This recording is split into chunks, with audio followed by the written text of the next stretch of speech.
Meu Senhor e meu Deus, creio firmemente que estás aqui, que me vês, que me ouves. Adoro-te com profunda reverência. Peço-te perdão dos meus pecados e graça para fazer com fruto este tempo de oração. Minha Mãe Imaculada, São José, meu Pai e Senhor, anjo da minha guarda, intercedei por mim. Nestes dias em que nos preparamos para a grande festa da Imaculada Conceição, fazemos estes minutos de oração com Jesus e com Maria. Minha Mãe Imaculada, ela está sempre junto do seu Filho, junto de Jesus. Quando abrimos o Evangelho e vemos os gestos e ouvimos as palavras de Jesus, descortinamos sempre por detrás Maria. Isso também acontece no Evangelho que se lê na missa de hoje. São Mateus relata-nos aquela ocasião em que Jesus se sentou no alto do monte e foi curando coxos, aleijados, cegos, mudos e muitas outras pessoas que se aproximavam dele. E no final daquela tarefa esgotante, o Jesus não ficaste à espera de um agradecimento, nem sequer te preocupaste só contigo em recuperar as tuas forças, mas preocupaste com aquela multidão. Estavam há 3 dias junto de ti e não tinham que comer. Esta preocupação de Jesus é uma preocupação muito maternal, muito de Maria. Também Maria se tinha preocupado no primeiro milagre que Jesus fez com a falta de bebida naquela festa de casamento em Caná. O coração de Jesus e o coração de Maria vibram da mesma forma. Ao ver aquela multidão que Jesus tinha diante dele, fez aquele milagre da multiplicação dos pães e dos peixes. Já era a segunda vez que fazia um milagre deste estilo. Desta vez, os discípulos conseguiram arranjar 7 pães e alguns peixes pequenos, e Jesus tomou os pães e os peixes, e dando graças partiu-os e foi-os entregando aos discípulos, e os discípulos distribuíram-nos pela multidão. Conta-nos São Mateus, todos comeram até ficarem saciados, e com os pedaços que sobraram, encheram 7 cestos. O Senhor quiseste recompensar, desta maneira, a perseverança daqueles que te seguiram, que confiaram em ti, mesmo quando já estavam a ficar com fome, mesmo quando já estavam há vários dias à procura de chegar perto de ti sem o conseguir pela quantidade de pessoas que te rodeava. Tu recompensaste essa perseverança e fizeste-o de uma forma abundante. Todos ficaram saciados e sobraram 7 cestos.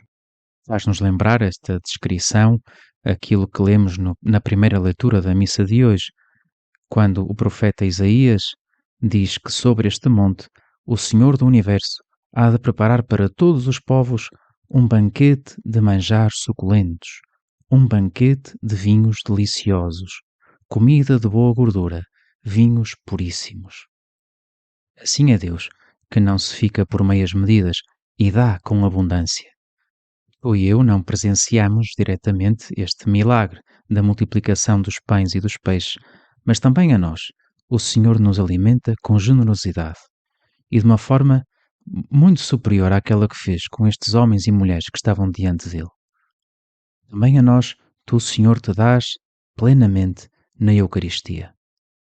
O Catecismo da Igreja Católica explica que estes milagres da multiplicação dos pães prefiguram a sobreabundância deste único pão da sua Eucaristia. É uma imagem daquilo que viria a acontecer pouco tempo depois, durante a instituição da Eucaristia na última ceia. Ele é o pão que nos dá a vida, mas se nós o podemos receber, é graças a Maria.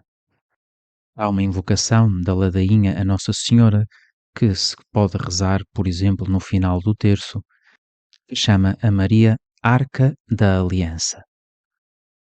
Por um lado, isto recorda-nos que Jesus não nasceu do nada, quer dizer, que Deus enviou o seu Filho à Terra na plenitude dos tempos, como cume de uma história de amor com um povo, ao qual prometeu um Messias, ao qual prometeu uma salvação, com o qual fez uma aliança. E esse povo foi fraquejando na sua parte da aliança que tinha com Deus, até que chegou Maria, nessa plenitude dos tempos. Ela realizou todas as expectativas de Deus. E ela nunca caiu nas mãos do demónio. É a arca da aliança, de uma nova aliança. Dentro de si, dentro dessa arca, Maria traz-nos Jesus. Claro que isto nos leva a pensar logo na Eucaristia. Maria foi o primeiro sacrário. No outro dia lia uma compilação de poemas de poetas portugueses do século XVI sobre Nossa Senhora. É um livrinho pequenino, publicado já há muitos anos pelas edições do Santuário de Fátima. E é muito bonito de ver nesses poemas como o nosso povo já teve há muitos anos antes de ter sido proclamado o dogma da Imaculada Conceição, teve essa certeza de que Maria foi concebida de forma imaculada. Lia num dos poemas do Frei João Claro, que foi um monge, professor na Universidade de Lisboa e abade de São João de Tarouca, faleceu em 1520.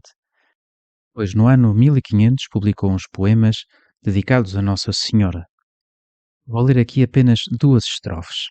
Está em português antigo, mas acho que se percebe. Ave, preciosa Maria, que se deve interpretar, transmontana do mar, que os mariantes guia. Ave tu, Senhora minha, isenta daquele pecado que o mundo há contaminado. Ave, resplendor do dia. Ave tu, plena gracia. Ave, precioso sacrário. Ave, santo relicário, cheio daquele pão que farta todo o mundo e o espaça em esta angustiosa vida, e nos chama e convida a seus gozos sem falácia. Por aqui fico, até porque não tenho grande jeito para declamar poesia, mas achei muito bonita esta oração deste monge. Ela que foi isenta do pecado é o precioso sacrário, o santo relicário, cheio daquele pão que farta neste sentido. E é mais do que abundante. Maria é de facto o primeiro sacrário, a Arca da Aliança. Podemos imaginar como é que depois do anúncio do arcanjo São Gabriel, já com Jesus no seu seio, ela falava com esse filho que tinha dentro de si. Como ela agradecia a Deus. Nesse momento era ela que alimentava Jesus, mas ao mesmo tempo era alimentada por ele. Jesus era o alimento da sua cabeça, do seu coração, de tudo, de todo o seu ser. Quando Maria ia buscar água à fonte, sentia dentro de si o seu filho a mover-se, o Filho de Deus. Ela era a sua arca, o primeiro sacrário. Mal podia esperar para que chegasse esse momento do nascimento de Jesus. O sangue que corre nas veias de Jesus era o seu próprio sangue. Aquele corpo de Jesus formava-se dentro do seu próprio corpo. Como não entenderá Maria, melhor do que ninguém, o que é receber Jesus na Eucaristia? Sim, ela entende, ela sabe e ajuda-nos a receber o seu Filho com proveito. Chama a atenção que em muitas das aparições de Nossa Senhora haja uma referência à Eucaristia e à comunhão. Também em Fátima tivemos essa experiência. Antes de aparecer Nossa Senhora, apareceu o anjo de Portugal e dele receberam os pastorinhos a Eucaristia. E mais tarde, na aparição de Nossa Senhora o dia 13 de julho, ela disse que para impedir a guerra virei pedir a consagração da Rússia ao meu Imaculado Coração e a comunhão reparadora nos primeiros sábados. Nossa Mãe bem sabe a abundância de graças que se recebe em cada comunhão. Por isso a ela nos dirigimos, à Arca da Aliança. Ave, precioso sacrário. Ave, santo relicário. Ajuda-nos a dar graças pelo milagre da Eucaristia. Minha Mãe Imaculada, faz com que nos demos sempre conta de quem nos aproximamos, quando nos aproximamos para comungar. E faz que sejamos capazes de o tratar como tu o fizeste, quando o tinhas no teu seio. Dou-te graças, meu Deus, pelos bons propósitos, afetos e inspirações que me comunicaste nesta meditação. Peço-te ajuda para os pôr em prática. Minha Mãe Imaculada, São José, meu Pai e Senhor, anjo da minha guarda, intercedei por mim.